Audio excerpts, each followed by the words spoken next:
Hello everyone. सो आज हम लोग कलेक्शन ऑफ डेटा का पार्ट 2 करने वाले हैं। पार्ट 1 हमने पढ़ लिया था। अब हम लोग सेकंड पे आ जाते हैं। तो हमारा जो टॉपिक है, सो फर्स्ट वीडियो में हमने काफ़ी चीज़ों को डिस्कस किया था कि डेटा कहाँ से आता है ना, कौन कौन से सोर्सेस से डेटा आता है और डेटा कितने तरह का होता है, और अगर हमें डेटा को कलेक्ट करना है तो कौन कौन से तरीके से हम लोग कलेक्ट कर सकते हैं। तो हमने देखा था direct personal investigation, indirect oral investigation और इंफॉर्मेशन फ्रॉम लोकल कॉरेस्पॉन्डेंट्स। ठीक है, अब हम लोग क्वेश्चनायर्स एंड शेड्यूल मेथड्स को देखने वाले हैं। सो क्वेश्चनायर्स और शेड्यूल्स क्या होता है?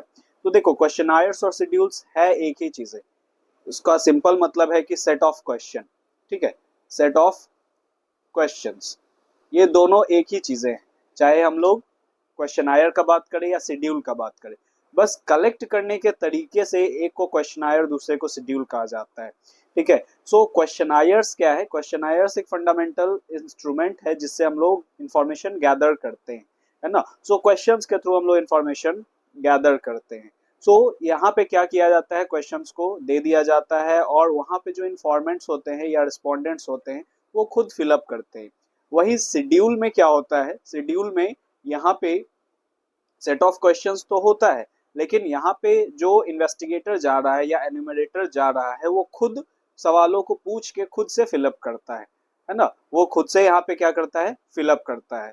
एक में दे दिया जाता है, वहां पे रिस्पोंडेंट्स फिलअप करते हैं, और दूसरे में क्या हो जाता है, दूसरे में यहाँ पे जो इन्वेस्टिगेटर होगा या एन्यूमरेटर होगा वो खुद फिलअप करेगा सवालों को पूछ के। अब यहाँ पे ये इसका दो तरीका है, एक मेलिंग मेथड और दूसरा एन्यूमरेटर मेथड। सो मेलिंग मेथड में हम लोग क्या करेंगे, क्वेश्चंस को मेल कर दिया करेंगे, है ना। मेलिंग मेथड में हम लोग क्या करेंगे, क्वेश्चंस को मेल कर देंगे, जो भी सेट ऑफ क्वेश्चन है वो मेल कर देंगे और रिक्वेस्ट किया जाएगा कि आप इसे फिल करके प्लीज सेंड इट बैक। आज के डेट में तो नए नए तरीके से ये जो भी डेटा है इसे कलेक्ट किया जाता है। तो जैसे आज के डेट में गूगल डॉक्स है, बहुत सारे ऐसे लिंक सेंड किए जाते हैं कि वो लिंक जस्ट वो क्लिक करके और फॉर्म फिलअप करके सबमिट करेगा तो ऑटोमेटिकली वो आ जाता है। ठीक है, तो इस तरह से मेलिंग मेथड का हमारा इस्तेमाल होता है। तो सबसे पहला यहाँ इसका सुटेबिलिटी अगर देखें, कहाँ सुटेबल है, तो when the field of investigation is very large, जब बहुत बड़ा एरिया हो तो वहां पे हम लोग मेलिंग मेथड का इस्तेमाल कर सकते हैं। दूसरा है when the respondent are educated and are likely to cooperate with the investigator and their investigation. So जहाँ पे जो रिस्पोंडेंट्स हैं वो एजुकेटेड हो, ठीक है, पढ़े लिखे हों और इंटरेस्टेड भी हों, कोऑपरेट करें, है ना, कि वो इन्वेस्टिगेटर के साथ और उस इन्वेस्टिगेशन में वो कोऑपरेट भी करें। इसके मेरिट्स क्या क्या है? सबसे पहला मेरिट्स वाइड कवरेज, है ना, ज्यादा बड़ा एरिया कवर करता है। नो रोल ऑफ क्वेश्चनर, तो यहाँ पे क्वेश्चनर का कोई रोल नहीं होता है। क्वेश्चनर कौन हो गया, जो क्वेश्चन पूछता है। ठीक है, तो उसका कोई यहाँ पे रोल नहीं है, सिर्फ क्वेश्चन सेट कर दिया गया और दे दिया गया। Time, so respondent have sufficient time to give the required information. Demerits है क्या, कि सिर्फ और सिर्फ एजुकेटेड इंफॉर्मेंट से ही हम ये डेटा कलेक्ट कर सकते हैं। अगर अनएजुकेटेड होगा या अनस्किल्ड पर्सन होगा, इलिटरेट पर्सन होगा, सो उससे हम लोग ये डेटा कलेक्ट नहीं कर सकते। नन रिएक्शन, यहाँ पे हो सकता है कि हमने क्वेश्चंस को मेल कर दिया लेकिन वहां कुछ रिएक्शन ही नहीं आया, है ना। आप भी कितने यूट्यूब पे जो सर्वे आता है तो आप कितना उस सर्वे को अटेंड करते हो? बहुत कम या कुछ लोग होंगे जो सर्वे को अटेंड करते होंगे, बाकी लोग स्किप का ऑप्शन तैयार रखते हैं, है ना, वो स्किप कर देते हैं। उसी तरह से यहाँ पे भी नन रिएक्शन का चांसेस आ सकता है कि आपने मेल तो कर दिया लेकिन वहां पे कोई रिएक्शन नहीं आया। नेक्स्ट है lack of clarity. Lack of clarity का मतलब यहाँ पे क्या हो गया, so it is challenging to confirm the precision of response given. अब यहाँ पे क्लियर इंफॉर्मेशन हम लोगों का हो सकता है कि ना आए।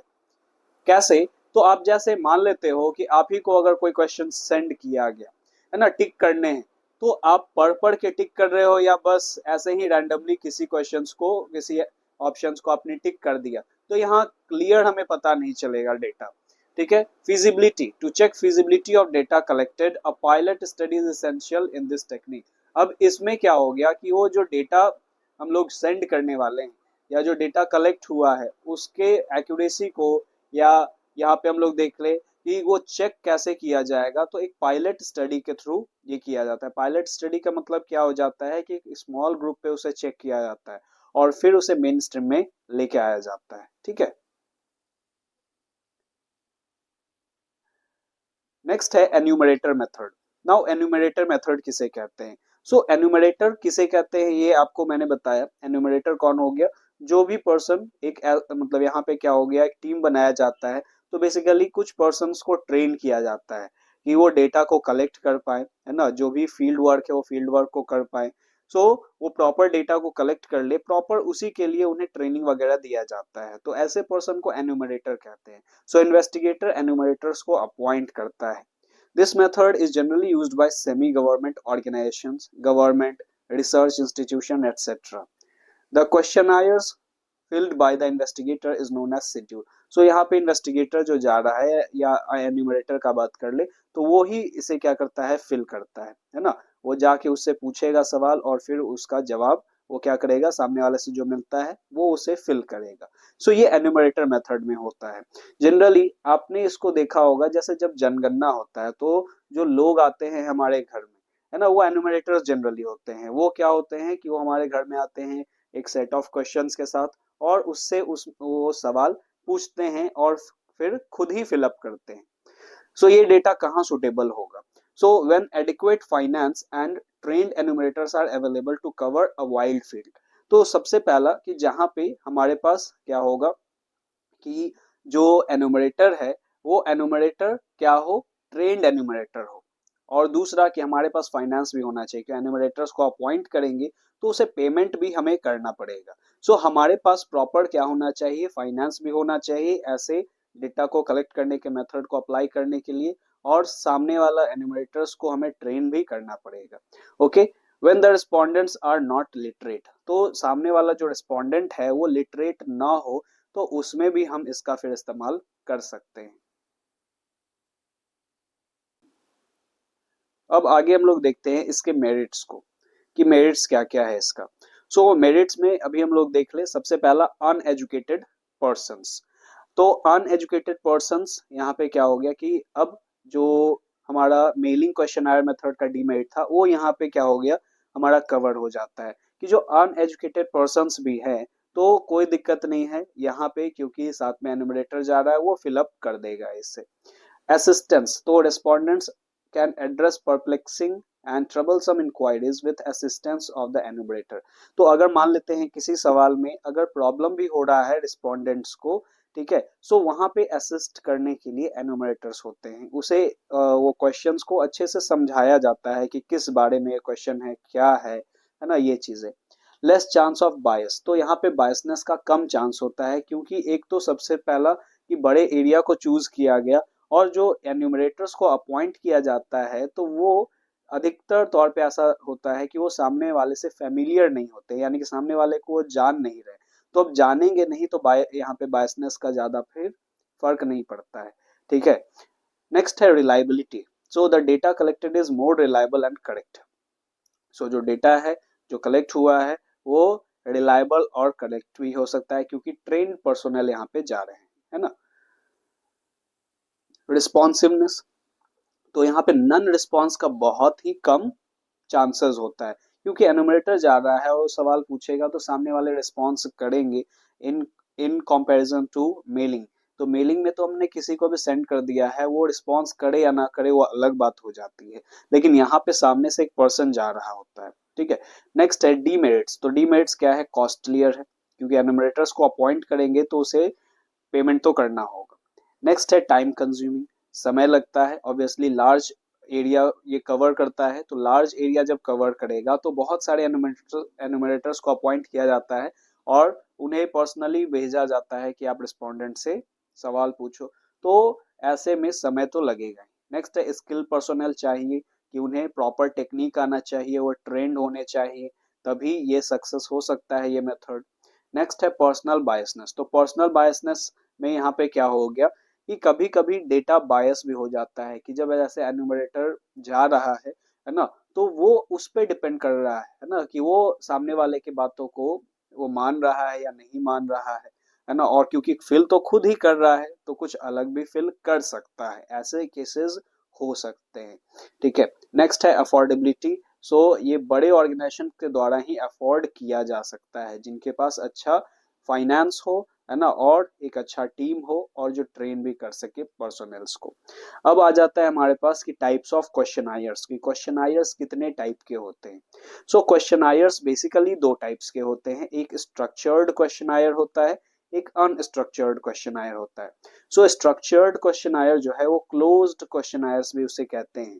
क्यों? क्योंकि इसमें जो आंसर होता है बहुत शॉर्ट में होता है, जैसे हाँ ना में ही जवाब देना है ना, तो यस और नो में जवाब देना है, 4 MCQ दे दिए तो उसी में से जवाब देना है। तो लिमिटेड एरिया जब रहता है कि क्लोज्ड है, उससे ज्यादा आप सवाल मतलब आंसर नहीं कर सकते हो, तो फिर वहां पे क्या हो जाएगा, स्ट्रक्चर्ड क्वेश्चन आयर है, ठीक है।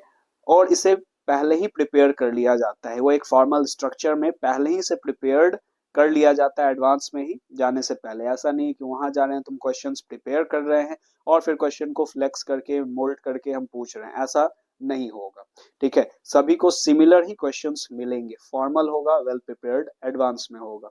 नेक्स्ट है अनस्ट्रक्चर्ड क्वेश्चन। तो अनस्ट्रक्चर्ड क्वेश्चन आयर को ओपन क्वेश्चन आयर भी कहा जाता है। ओपन का मतलब यहाँ पे क्या हो गया, ओपन एंडेड का मतलब कि कुछ यहाँ पे स्कोप रहता है कि रिस्पोंडेंट अपने अकॉर्डिंगली, अपने पॉइंट ऑफ व्यू के अकॉर्डिंगली अपने शब्दों में उसका जवाब दे सके और कोई भी लेंथ तक वो जवाब दे सके। अब जैसे मान लेते हैं कि कोई सवाल ही पूछा जा रहा है कि क्या सिगरेट स्मोकिंग सही है, तो अब वो मल्टीपल एंगल से उसको बता सकता है कि वैसे ये सही नहीं है बिल्कुल, है ना। तो लेकिन गवर्नमेंट इसे क्या कर रही है, प्रॉपरली बैन नहीं कर रही है, तो इसके इसमें बहुत सारी लीगल चीजों को जोड़ती है ना, टैक्स ज्यादा लगाती है इस पे। तो एक तरीके से गवर्नमेंट उसे क्या कर रही है कि बोल रही है कि लोगों को कंज्यूम नहीं करना चाहिए, और दूसरे एंगल से गवर्नमेंट उसको पूरी तरह से बैन भी नहीं कर रही है। सो इस तरह का चीज क्यों हो रहा है, तो इसके एंगल से उसने मान लेते हैं कि कुछ पढ़ा होगा आर्टिकल और ये, तो अपना एंगल भी इंट्रोड्यूस कर सकता है। इसमें उसे हाँ और ना में जवाब नहीं देने थे, इसमें उसको एक्सप्लेन भी करना था, तो इस तरीके से वो एक्सप्लेन भी कर सकता है। तो ऐसे अनस्ट्रक्चर्ड क्वेश्चनायर्स भी होते हैं। अब एक अच्छा क्वेश्चनायर जो होगा उसका क्वालिटीज क्या क्या होगा, क्या होना चाहिए एक अच्छे क्वेश्चनायर्स में। सबसे पहला, लिमिटेड नंबर ऑफ क्वेश्चंस। ये ऐसा नहीं है कि क्वेश्चन हम सामने वाले से कुछ डेटा कलेक्ट करने वाले हैं तो एक ही बार हम 100 सेट का क्वेश्चन बना लिए, यहाँ पे 100 क्वेश्चन बना दिए हैं उसमें, है ना। तो अब 100 रहेगा तो अब क्या होगा, वो पर्सन उसको फिल करने में या सामने जवाब देने में बहुत उसे लेंदी लगेगा, छोड़ देगा वो, ठीक है। सो लिमिटेड नंबर ऑफ क्वेश्चंस होने चाहिए कि कम से कम क्वेश्चंस में ज्यादा से ज्यादा जानकारी हम लोग अक्वायर कर ले, तो वो प्रॉपरली फ्रेम होना चाहिए। नेक्स्ट है proper sequence of question, question का सीक्वेंस प्रॉपर होना चाहिए। अब जैसे मान लेते हैं हम लोग एम्प्लॉयमेंट और इन सभी चीजों पे डेटा कलेक्ट कर रहे हैं कि लोग कितना अर्न करते हैं, तो अब जैसे हम लोग अब कोई क्वेश्चन पूछने जा रहा है और पूछ रहा है कि किसी पर्सन से आप कितना अर्न करते हो, ठीक है। तो अब वो सामने वाला पर्सन बोल रहा है मैं अर्न नहीं करता, ठीक है, तो 0। अब दूसरा क्वेश्चन से पूछा जा रहा है कि आप काम क्या करते हो। अब ये बेवकूफी भरा सवाल है कि अगर वो काम करता, है ना, तो उसे पैसे मिलते, तो वो अर्न भी करता। तो अब यहाँ बेसिकली कि अब जब मैं कमा ही नहीं रहा हूँ तो कैसे, कहीं पे काम करूंगा तभी तो कमाऊंगा। सो एक प्रॉपर सीक्वेंस होना चाहिए, जैसे पहले पूछा जाए कि आप क्या काम करते हो, अब पहले पूछा जाए कि आपका क्वालिफिकेशन क्या है, आप क्या काम करते हो, आपका अर्निंग क्या है, आप टैक्स फाइल करते हो या नहीं। तो अब जैसे उल्टा क्वेश्चन पूछा जाए कि क्या आप टैक्स फाइल करते हो, तो पर्सन बोल रहा है नहीं, तो अब पूछा जा रहा है कि आप कितना कमाते हो, है ना। तो अब ये फिर भी ये सवाल ठीक है, फिर उसके बाद पूछा जा रहा है कि आप कहाँ काम करते हो, तो अब ये सीक्वेंस थोड़ा सा ऊपर नीचे हो गया, तो प्रॉपर सीक्वेंस में ही पूछा जाना चाहिए सवाल। नेक्स्ट है सिंप्लिसिटी। सिंप्लिसिटी का मतलब क्वेश्चंस आसान होना चाहिए, सिंपल होना चाहिए, ज्यादा लेंदी क्वेश्चंस नहीं होने चाहिए। जैसे आपके एग्जाम्स में होते हैं, है ना, लेंदी क्वेश्चंस की एक एक पेज के क्वेश्चंस दिए गए, तो बोर्ड में तो होगा ही, चाहे आप बिजनेस स्टडीज का बात करो, चाहे आप अकाउंट्स का बात करो, चाहे इकोनॉमिक्स का बात करो, तो बहुत जगह पे बहुत सारे ऐसे क्वेश्चंस होते हैं जो एक एक पेज का होता है। तो वो अलग तरीके से वहां पे डेटा कलेक्ट करने का या फिर वो इवेलुएशन मेथड है, वहां डेटा कलेक्शन हमारा मोड नहीं है या मीडियम नहीं है, ठीक है। वो जो मीडियम है, वो जो एग्जाम्स लिए जाते हैं और क्वेश्चंस पूछे जाते हैं, तो उसके पीछे का जो कारण है वो इवेलुएशन है, किस पर्सन को कितना आता है, ठीक है। लेकिन कुछ हो जाता है कि हमें डेटा कलेक्ट करना है, कोई जनरलाइजेशन पे पहुंचना है, तो उसमें जनरली क्वेश्चन सिंपल होने चाहिए। नेक्स्ट है इंस्ट्रक्शंस। सो इंस्ट्रक्शंस क्लियर मेंशन होने चाहिए कि किस तरीके से आपको जवाब देना है, ठीक है। नो अनडिजायरेबल क्वेश्चंस, कुछ अनडिजायरेबल क्वेश्चंस या पर्सनल क्वेश्चंस नहीं होने चाहिए, उसे अवॉइड करना चाहिए। नॉन कंट्रोवर्शियल क्वेश्चन, कुछ कंट्रोवर्शियल क्वेश्चंस नहीं पूछे जाने चाहिए, जैसे रिलीजन बेसिस पे, है ना, बहुत सारे हो गए पॉलिटिकल एजेंडास पे, तो ऐसे कुछ नॉन कंट्रोवर्शियल क्वेश्चन ही पूछे जाने चाहिए। जो ज्यादा कंट्रोवर्सी क्रिएट कर दे ऐसे क्वेश्चंस को नहीं पूछा जाना चाहिए।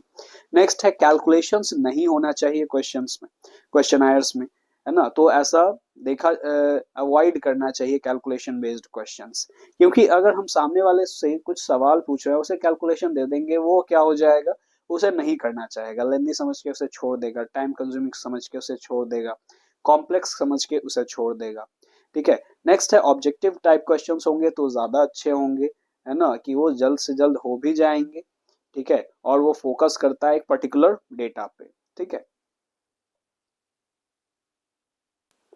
सो अब आ जाते हैं हम लोग टाइप्स ऑफ क्वेश्चंस पे, कि क्वेश्चंस कितने तरह के होते हैं। तो एक हो गया आपका क्लोज्ड एंडेड क्वेश्चन, है ना, जिसका ज्यादा एक्सप्लेनेशन हमें नहीं चाहिए होता है, तो उसमें अल्टरनेट रिस्पॉन्स क्वेश्चन, जैसे हाँ और ना वाले जवाब में, है ना, जैसे यस और नो में जवाब दे, फेयर है या अनफेयर है, ट्रू या फॉल्स, ऐसे क्वेश्चन अल्टरनेट रिस्पॉन्स क्वेश्चंस हो जाते हैं।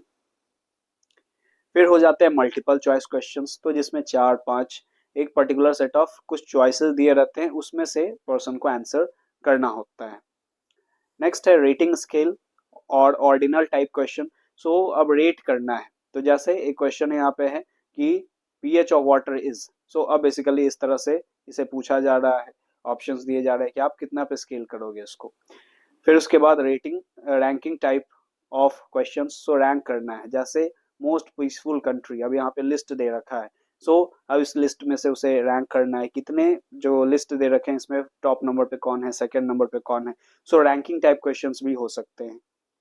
नेक्स्ट ओपन एंडेड क्वेश्चन, सो इसके बारे में तो हमने बात कर लिया, जिसमें वहां पे रिस्पोंडेंट को छूट होता है कि वो अच्छे से एक्सप्लेन कर सकता है, जितने चाहे उतने वर्ड्स में एक्सप्लेन कर सकता है, तो सब्जेक्टिव टाइप क्वेश्चंस जो होंगे वो होंगे ओपन एंडेड क्वेश्चंस। नेक्स्ट है sources of collecting secondary data, तो अभी तक तो हमने प्राइमरी डेटा का जो सोर्स ऑफ कलेक्शन सबने देखा, अब यहाँ पे देखते हैं कि sources of collecting secondary data. तो सेकेंडरी डाटा को कलेक्ट करने का दो सोर्स है, एक है पब्लिश्ड सोर्स और दूसरा होता है अनपब्लिश्ड सोर्स।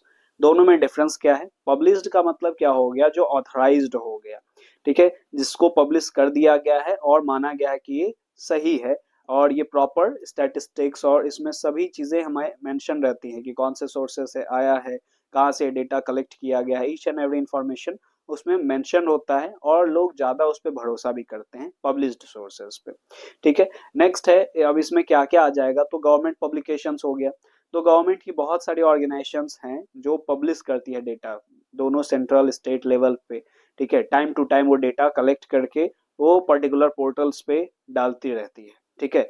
सो अब यहाँ पे जैसे एग्जांपल्स में क्या आ गया, government publication on statistic are the annual survey of industry, statical abstract of India, तो इस तरह का कुछ एग्जांपल्स आपका गवर्नमेंट पब्लिकेशंस का है। फिर है सेमी गवर्नमेंट पब्लिकेशंस, जिसमें गवर्नमेंट और प्राइवेट फर्म्स दोनों मिल के काम करती है, ठीक है, सो दोनों मिल के पब्लिश करती है, तो इसमें जैसे एग्जांपल्स हो गए कि मेट्रोपॉलिटन काउंसिल, म्यूनिसिपैलिटीज, सो ये सभी इसका कुछ एग्जाम्पल हो गया।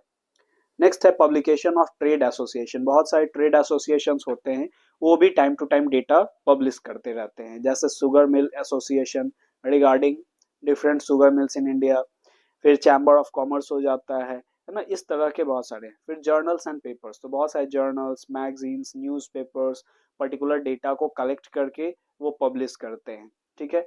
फिर है इंटरनेशनल पब्लिकेशन, जैसे आईएमएफ हो गया, यूएनओ हो गया, है ना, आईएलओ हो गया, वर्ल्ड बैंक हो गया, डब्ल्यूएचओ हो गया, सो ये सभी इंटरनेशनल पब्लिकेशंस होते हैं। नेक्स्ट है पब्लिकेशंस ऑफ रिसर्च इंस्टीट्यूट, तो बहुत सारे रिसर्च इंस्टीट्यूट के पब्लिकेशंस हैं, ठीक है, तो जो पब्लिश करती है डेटा, जैसे national council of applied economics, the Indian statistical institute, ये सभी कुछ रिसर्च इंस्टीट्यूशंस हैं, तो ये सभी हमारे डेटा अवेलेबल होती है और इसको एक्सेस किया जा सकता है आसानी से, आप वहां जाके वो डेटा को कलेक्ट कर सकते हो, उस डेटा का आप इस्तेमाल कर सकते हो। नेक्स्ट है अनपब्लिश्ड सोर्सेज। तो बहुत सारे अनपब्लिश्ड सोर्सेज होते हैं, जैसे research work done by professor, professionals, teachers and records maintain by business and private enterprises. तो मान लेते हैं कि मैं एक स्कूल में पढ़ा रहा हूँ, तो अब पर्टिकुलर स्कूल लेवल पे मैं कुछ डेटा को क्या कर रहा हूँ, अक्वायर कर रहा हूँ, तो वो स्कूल में ही रह गया, वो कहीं पब्लिश नहीं हुआ। मैंने डेटा कलेक्ट किया था वो बेसिकली स्टूडेंट्स को गाइड करने के लिए। अब यहाँ पे क्या हो जाएगा कि ऐसे डेटा को हमने कलेक्ट तो किया है ना, बट वो पब्लिश्ड सोर्सेज में नहीं हुआ। उसी रिसर्च पेपर को अगर मैं पब्लिश करवा देता हूँ तो फिर वो पब्लिश्ड डेटा में आ जाएगा। अब यहाँ पे है कि हमें प्रिकॉशंस क्या क्या रखने चाहिए। Precautions before using secondary data. So secondary data को यूज करने से पहले हमें कुछ बातों का ध्यान रखना चाहिए, जैसे इज द डेटा रिलायबल, क्या वो भरोसेमंद डेटा है। Is the data suitable for investigation, जो मैं इन्वेस्टिगेशन कर रहा हूँ क्या उसके लिए सुटेबल है। इज द डेटा एडिक्वेट, क्या वो सफिशिएंट डेटा है या नहीं है। तो ये सभी कुछ इस तरह के बातों को हमें ध्यान देना चाहिए। फिर है इसमें कुछ और points. The capacity of collecting organisation. So capacity of the collecting organisation, यानी कि जिस भी सोर्स से हम ये डेटा को ले रहे हैं, सेकेंडरी डेटा से हम लोग यूज करने वाले हैं, सो वो डेटा का कैपेसिटी, वो ऑर्गेनाइजेशन का कैपेसिटी क्या है डेटा कलेक्ट करने का, है ना, किस लेवल पे वो जाके डेटा कलेक्ट करती है। तो ये भी काफी मायने रखता है। जैसे गवर्नमेंट के अधिकतर जो सोर्सेज हैं उसको रिलायबल माना जाता है, क्योंकि उसमें ट्रेन्ड पर्सोनल को अपॉइंट किया जाता है, उसमें काफी पैसे खर्च होते हैं उस डेटा को अक्वायर करने में, है ना, और वो प्रॉपरली क्या होता है, गाइडेड भी होता है बहुत सारे लोगों के द्वारा, बहुत सारे जो ऑफिसर्स होते हैं, है ना, तो उसके थ्रू वो गाइडेड भी होता है। तो इसके लिए और मल्टीपल क्रॉस एग्जामिनेशंस भी उसका होता है। सो ऐसे ऑर्गेनाइजेशन पे हम लोग बिल्कुल शक नहीं कर सकते। ठीक है। नेक्स्ट है purpose and scope. Purpose and scope कि while collecting the data, purpose of data collection and the extent of investigation should be specified। ये हमें, हमारा पर्पस क्या है ये दिमाग में हमें रहना चाहिए, किस हद तक हमें जाके डेटा को कलेक्ट करना है ये भी पता होना चाहिए। फिर कौन सा मेथड हम लोग कलेक्ट करने का अप्लाई कर रहे हैं ये भी सोचना चाहिए। एक्यूरेसी पे ध्यान देना चाहिए कि अगर हम सेकेंडरी डेटा अगर यूज कर रहे हैं उसे क्रॉस एग्जामिन करें, है ना, इसके अकॉर्डिंग हमें एक्यूरेट डेटा मिल पाएगा। Time and condition of collection कि कब हमें डेटा को कलेक्ट करना है, क्या क्या कंडीशंस उसके लिए होने चाहिए, ये सभी बेसिकली मेंशन होने चाहिए। Definition of unit. तो डेफिनेशन ऑफ यूनिट का मतलब unit of measurement employed while collecting the data. तो जिस भी यूनिट में हम लोग उसको मेजर कर रहे हैं वो पहले से आइडेंटिफाई होना चाहिए। ठीक है। अब यहाँ पे आते हैं कि जैसे हम लोग सेकेंडरी का बात कर रहे थे ना कि पब्लिश्ड और अनपब्लिश्ड, तो यहाँ दो ऑर्गेनाइजेशन के बारे में आपको थोड़ा सा जानने का जरूरत है। तो एक ऑर्गेनाइजेशन है सेंसस ऑफ इंडिया, है ना, सेंसस ऑफ इंडिया यानी कि भारत की जनगणना। सो अब सेंसस ऑफ इंडिया क्या काम करता है, तो पॉपुलेशन को काउंट करने का, पॉपुलेशन साइज को मेजर करने का काम करता है ये। ठीक है। सो अ डिसेनियल publication of the government of India which is published by Registrar General and Census Commission India is known as census of India. सो इसे डिसेनियल कहा जाता है। डिसेनियल का मतलब हर 10 सालों में कंडक्ट करवाए जाने वाला। सो सेंसस जो है वो हर 10 साल में कंडक्ट करवाया जाता है। जो सबसे पहला स्टार्ट हुआ था 1881 में। तो 1881 से हर 10 इयर्स में ये क्या होता है, डेटा को कलेक्ट किया जाता है और सेंसस कंडक्ट किया जाता है। सो उसके बाद क्या है, the first census after independence was held in 1951। और जो लास्ट सेंसस आपका अभी जैसे होने वाला था 2021 में, लेकिन कोविड के वजह से ये नहीं हो पाया। अब इसका एक्सपेक्टेड डेट रखा जा रहा है कि 2025-26 से ये स्टार्ट होगा, है ना, 26 से ये जनरली स्टार्ट होगा। फिर census of India mainly includes statistical information about some parameters. तो किसके बारे में, कौन कौन से पैरामीटर्स को ये फोकस करता है, इसमें आप देख लो क्या क्या है पैरामीटर्स। तो state of literacy, density of population, population projection, sex composition of population, size, growth rate and distribution of population in India। so इन सभी बातों को कलेक्ट किया जाता है इसमें। नेक्स्ट दूसरा ऑर्गेनाइजेशन जो है वो है नेशनल सैंपल सर्वे ऑर्गेनाइजेशन, जो आज की डेट में ये पहले बना था आपका। ठीक है। सो ये आपका जैसे क्या हो गया कि एनएसएसओ को अब हटा के एनएसओ कर दिया गया है।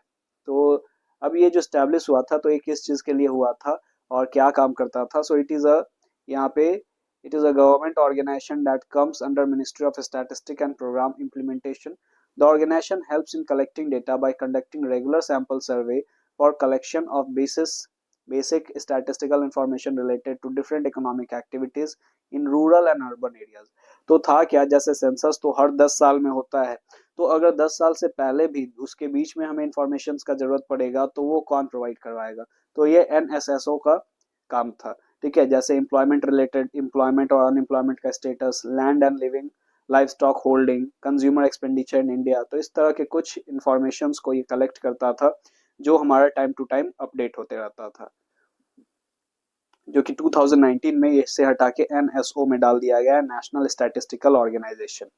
ठीक है, ये हो गया हमारा एक टॉपिक कवर। अब देखो एक पार्ट और इसका आएगा, एक पार्ट और आएगा, उस पार्ट में हम लोग सेंसस मेथड और सैम्पलिंग मेथड के बारे में बात करेंगे।